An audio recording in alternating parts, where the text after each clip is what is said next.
My name is Bill Atkinson. I am president of Atkinson Strategic Communications, a public relations firm in Baltimore. Today, I have the pleasure of speaking with Frank Knott. He is founder and chairman of Innovation Works. And Frank's career spans more than 50 years as a successful serial business and social entrepreneur. He has founded and co-founded businesses in construction and development, high-tech, manufacturing, software, and CDFI investment funds. And in 2016, he began exploring the development of Innovation Works. Before I get into a couple of questions with Frank, I wanted to give some background on Innovation Works, which launched in 2018 with the mission to reduce Baltimore's neighborhood and racial wealth divide. It does this by teaching members of disinvested communities how to build and own successful social enterprises. The goal is not only to build businesses that grow, but create jobs, sustainable neighborhood economies, and more resilient neighborhoods. And so what's impressive about Innovation Works is that 2.5 years into it, it is on a roll. Last year, Innovation Works had 157 social enterprises in the pipeline, and it expects to double it this year. And as of June 2020, Innovation Works attracted about 30 early-stage funders who committed $2.6 million in operating funds. In addition to that, it's raising another $2.5 million in working capital grants to accelerate growth. And even the Federal Reserve is interested in what Innovation Works has cooking and how it can use its model for improving Community Reinvestment Act. All right, Frank, how did Innovation Works get started? Give us a little history on that.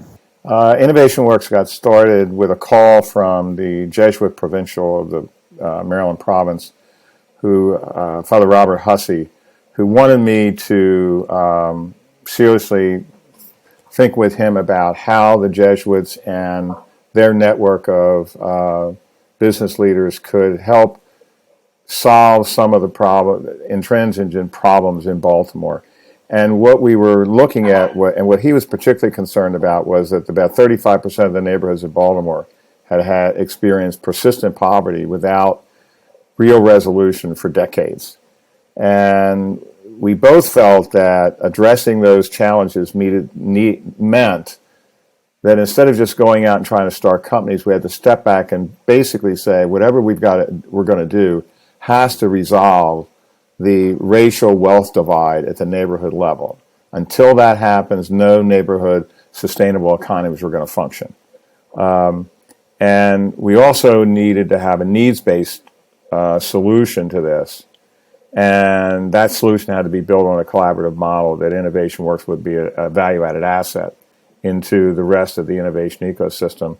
And to do that, Father Hussey pointed me to a group I'd never heard of, the Miller Center for Social Entrepreneurship at Santa Clara University in Santa Clara, California, that had developed over 1,100 sustainable social enterprise businesses across the world with now 30,000 employees and over $750,000 in capital invested in them, but never in the United States. And after 15 months of due diligence, we thought this model, if we could adapt it to the urban center and use Baltimore as a model to do that, would be a really effective approach. Yeah. So there are a zillion nonprofits out there. What makes Innovation Works so different? There are a lot of nonprofits out there doing really good work in Baltimore. But in the economic development area, there is no one with an idea to scale program, which means from the time you have an idea and you want to start up a business and you want to create the business, you want to grow the business, and you want to scale the business. The average entrepreneur, and I'm a serial entrepreneur, so I know that it takes 3 to 5 years for a business to get to a sustainable place if it's going to be successful. And unfortunately, many of these nonprofits are not resourced or designed to go that 3 to 5 years with an individual company. Miller Center is, and they've developed a program over a 20-year track record across the world with a $20 million curriculum for every stage of development of an enterprise. And if we could successfully develop it for that, we could really, we thought we could really make an impact in Baltimore. The second thing, besides that idea to scale pipeline, is Miller Center's unique model, and the model we use here in Baltimore, mirrored off of that, is a long-term senior executive mentor program. They have over 300 senior executives now mentoring the CEOs of their companies and their teams, an average of 2 hours a week, 52 weeks a year, for an average of 5 to 8 years per company.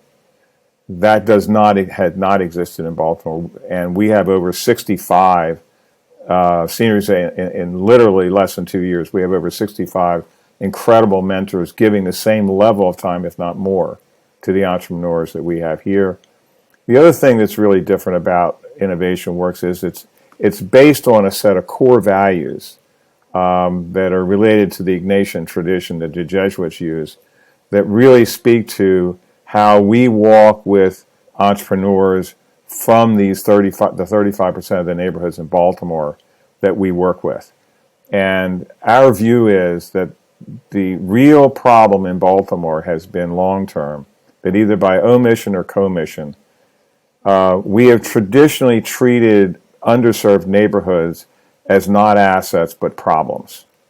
And so what we felt from an Ignatian viewpoint is we're going to look at these neighborhoods as they should always be looked at, as a place where the most incredible human capital exists.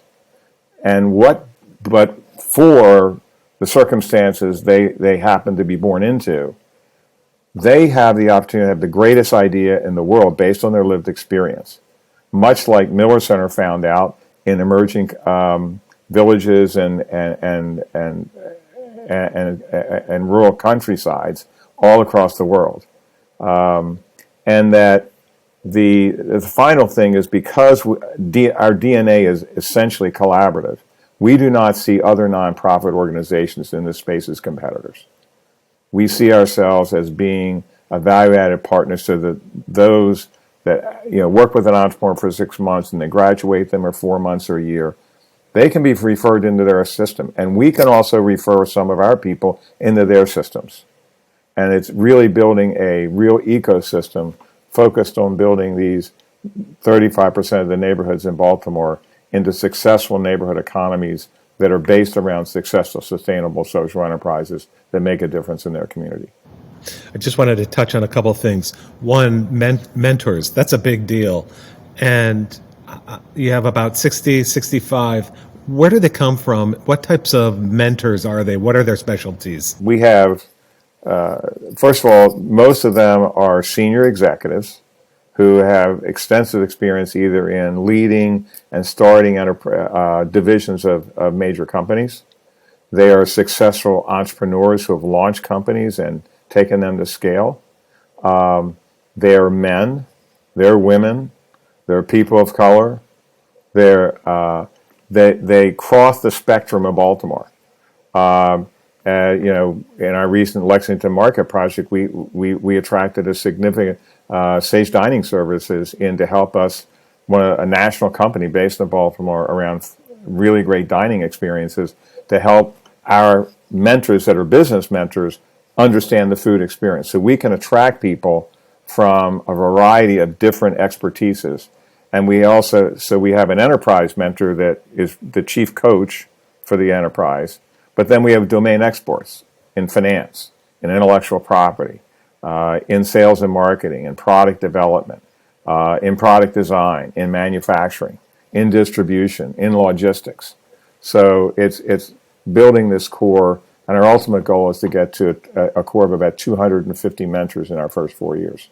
You've talked about, in our conversations, you've spoken about going to where the silence is. What do you mean by that?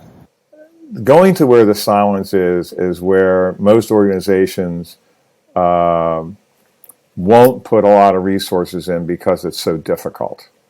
And so we didn't want to go in a space that we were going to compete with an ETC, the Center for Entrepreneurship and Innovation at University of Baltimore, or the Grid at University of Maryland, or Fast Labs and Social Innovation Center at Johns Hopkins. We felt like what was missing here was the long-term social enterprise development system that was necessary, and that we could partner with them and make and by having access to our mentors and having access to our pipeline, the whole system would be improved. So going to where the silence is really going to where nobody's paying a lot of attention, so that you really go after the core of a problem instead of just trying to be just one more example of the last 40 organizations focusing in similar areas. And from a silence standpoint, it also means not going after the same traditional funding sources and investment sources that have been the traditional state, federal, and local government support of these kinds of infrastructures. It's really going to the private sector and entrepreneurial philanthropic sector that have that experience of entrepreneurship in their genes and that typically have never gotten involved in investing in economic development. So what's your pitch when you're talking to funders? And give us a sense of who they are. You don't have to name names if you don't want to, but what's your pitch to them? How do you get them hooked? The way we get them hooked is we start by asking them what their concerns are about Baltimore. We start by asking them what they think the concept of entrepreneurship could do to affect changes in Baltimore and best business practices. And then there's a favorite approach that I've used over the last several years that really says to, I ask a series of questions. Do you believe that the majority of people will, with their hands on the levers and power of money, by omission or commission, believe that the 35% of the neighborhoods that have been underserved and in persistent poverty are a problem, not an asset? Of course, yes. I said, well, you realize that we're talking about 70% of the population of the city. And that would be like your business, you as a CEO saying that 70% of my employees are screw-ups and that I'm not going to invest in them. Well, the problem with that is if you're not going to believe that the 70% of the human capital of the city is a valuable asset, who else is going to invest in them if you don't from here? So, and I remember one executive laughed at me and he says, he put back in his seat and started laughing. He said, you don't even have to be Christian to believe that, to buy that argument. He said, what you're basically saying is we've got this incredible human capital asset. We need to invest in it. And we need to believe that the people walking those streets and on those corners are the greatest asset this city will ever have available to it in the next 20 years. And we build our economy on us and not build it by just trying to bring people in from the outside when you haven't solved your problems locally. And you solve your problems by not going and telling a community what they need to do. You go in, as St. Ignatius said, you walk with people, you accompany them, and you learn from them and believe that you can learn from them. And I think the real difference within Innovation Works, I want to quote one of our social entrepreneurs that was being interviewed, not by us, by some other people. Actually, two of them, two women, African-American women entrepreneurs, one of them said that until I met Jay Nuwacho and Frank Knott and Innovation Works, no one looked at me with a lens of positivity. They always looked at me with a lens of deficit. The second woman said to me, or said to this interviewer, and I happened to be listening from a side because it was another organization doing this. She said, Innovation Works is the first group that looks at me as a human being with dignity. They are the first people that actually believe that my ideas are worth something and that they believe in my success. And not only do they believe in my success, but the staff, the mentors, the investors who I've met who want to help me, love me. He says, there's no other organization I can go to get that kind of support. I can go to plenty of organizations to get support to learning how to get access to money, learning how to do finances. But for me to be successful, I need that whole human wraparound system that recognizes that I am a whole person. I have the great opportunity to be successful. And that's what's so exciting about Innovation Works. You are on the ground. You're finding the talent, and we'll talk to Jay about that in a few minutes. Frank, another. This could be the final question, but Innovation Works did not just happen with a snap of a finger. You spent a couple of years, I think, figuring it out, drawing up the game plan. Tell us a little bit about that. How that hard work. Plus, you weren't getting a salary for it, but tell us, Skillard. Tell us a little bit about that kind of the spark, and then developing Innovation Works. The first thing we did is because Bob Hussey had referenced the Miller Center for Social Entrepreneurship, we did a deep dive in due diligence on their work, plus other social enterprise development organizations around the country, around the world. And what we learned in that process was what made them so successful. They are literally the most successful developer of social enterprises, bar none in the world. They are just an amazing organization. And what we learned from them was, number one, these core Ignatian values were really core. It made a huge difference the way they served around the world and the way they were received. Number two, they came up with the idea of this massive mentor network. That they believed that you couldn't teach business development, entrepreneurship by academics. You had to have the real practitioners that to be there to do it and partner and be there with people. They then built this idea that those mentors were going to be trusted advisors. They just weren't there as experts, but they were going to become trusted advisors and build this long-term relationship. And then they had this whole idea around this idea to scale system. And the other thing that was really innovative about them is they weren't depending on government money to do what they did. They literally were getting investors, private investors, private philanthropies to really invest in making a difference in the world. So then we came back to Baltimore and we conducted over 200 interviews in the neighborhoods to find out what was really going on. We met with almost every one of the existing innovation ecosystem members and partners who are partners of ours today to find out what their expertises were, to find out what their frustrations were, and then to find out what was missing in the neighborhoods. And then my favorite phrase coming out of the neighborhood interviews was, please don't come to us once again with a 6-year vision and 6 months of dollars. The second one was, please don't come and ask us questions, get all the information you need to go get a bunch of grants, and then throw us cookies or crumbs. Respect us and give us feedback. Tell us what you learned. And I'll never forget Fagan Harris, who's one of the founder and CEO of Baltimore Core, made this comment. He said, the biggest difference with Innovation Works as they were starting was they kept coming back. They just didn't come in once. They didn't come in twice. They didn't come in 3 times. They just kept coming back. It was like they were all over the city. And this is before we ever launched a program. And so based on all that information, we, from both the city, we designed the program based around this collaborative model of linking in and not competing with all the other entities and really being neighborhood based.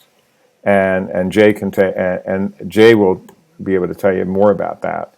And then the most important thing we did from that standpoint was to learn from Miller Center. We had to make the major investment in the mentor network. We had to make the major investment in attracting capital into innovation work, not from the traditional sources that were typically gone after for most, community economic development agencies, which are typically not entrepreneurial. And we felt very strongly that we wanted to be an ally of government, but instead of asking the major foundations and government to be the upfront risk capital, we thought could be successful at attracting entrepreneurs like ourselves to invest in this effort and be the upfront risk capital, which has proven to be incredibly important because that gave us great flexibility to adapt quickly as we learned. And the final thing we did, we made a commitment to go after top-notch leader to come in as the founding chief innovation officer. And we actually went through 2 rounds of over 6 months to look for the person we wanted.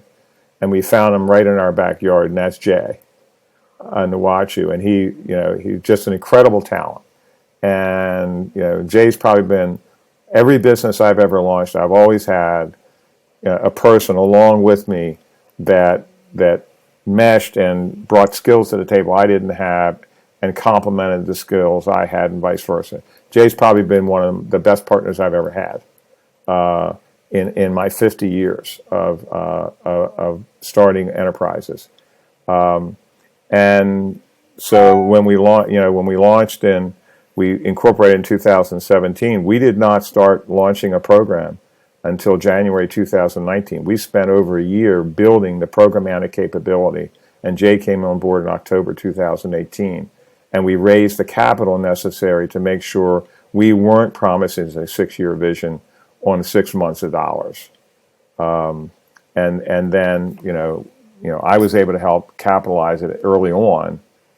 I've been the pro bono chairman and CEO and president for up to, Jay became the CEO as president in 2019, and October 2020 he became the CEO, and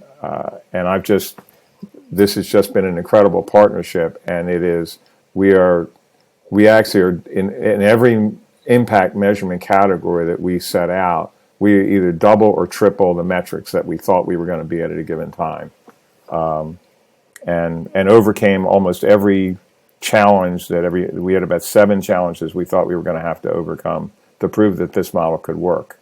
And every one of them we were able to overcome, which is probably one of the first businesses I've ever launched, where every challenge we ever thought we would have actually didn't hit us in the face. Just to jump on that challenge, then this may be the last question I have, but what was the biggest challenge you faced? I think the biggest challenge we faced was not money. It was whether this 2 things. Would a group of entrepreneurs with a lot of success, and in this town that means most of those entrepreneurs are white males, could we build an organization with these Ignatian values that was able to develop a true trusted relationship at the neighborhood level, which would allow people to feel confident that the ideas they were having and thinking about in their neighborhoods would be respected and would be valued, as opposed to just be knocked down, oh, what a stupid idea, or whatever. I think that was what we felt. Could we build that trusted relationship, and could they feel like we could be trusted? I think the other one was, we got a lot of skepticism from people when we said we were going to find entrepreneurs in these neighborhoods. There were a lot of people that really pushed back on that. Even some of our original funders who said, we think this is a great idea, but you really think you're going to find, 50 entrepreneurs? And we've now found well over 200, with some great ideas. Will investors and philanthropies invest in a long-term strategy? We have a history here in Baltimore of looking for the shiny, the shiny metal over there, and 2 years later you got another one over here.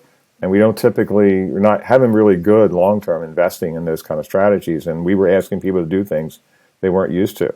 And could we attract mentors? I mean, it had never been done here at this level, and could you adapt a global best practice program? I'll never forget, one of the things that really made me mad when I was starting was when I'd sit down with key people in the city, and they said, but Miller Center's from Silicon Valley. We're not Silicon Valley. I am tired of that kind of mentality. Baltimore has as many great brains and as many great ideas as any other place in this country. And guess what? The Miller Center mentors are loving partnering with our mentors. And they're learning as much as our mentors are learning because we're place-based and they're global-based. And it's a totally different approach. So together, we're creating a system that has never been done before, bringing a global and a local platform together that could go beyond Baltimore. Yeah, what a fantastic story. Those are all the questions I have. Frank, thank you very much. I appreciate your time.